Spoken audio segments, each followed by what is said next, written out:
Mobile पडून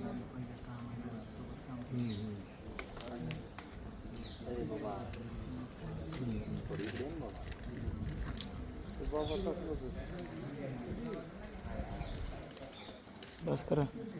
Deepak sir Jadhav sir.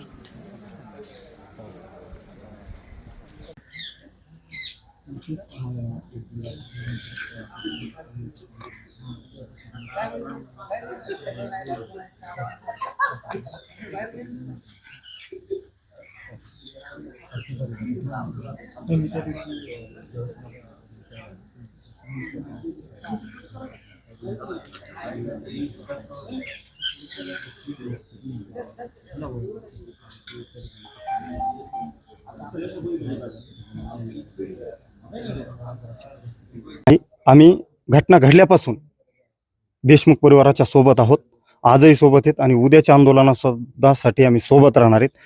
या परिवाराला कुठल्याही परिस्थितीत जोपर्यंत न्याय मिळत नाही, ह्या आरोपींना फाशी होत नाही, तोपर्यंत आम्ही या परिवाराची साथ सोडणार नाही. उद्या सहभागी होता येईल. उद्या सहभागी नक्कीच होणार आम्ही, कारण ज्या पद्धतीनं त्या कुटुंबाला अडचणी येत आहेत आणि ते कुटुंब जसं समोर येत आहे तसं महाराष्ट्राने आजपर्यंत ताकद दिलेली आहे. परंतु हे परिवार एकटा नाही, यांच्या दुःखात, यांच्या वेदनेमध्ये, यांच्या अडचणीमध्ये संपूर्ण महाराष्ट्र उभा आहे. त्यामुळे या परिवारानं खचून जायची गरज नाही.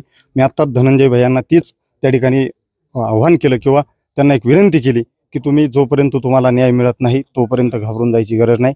संपूर्ण महाराष्ट्र तुमच्या पाठीशी ताकदीने उभा आहे.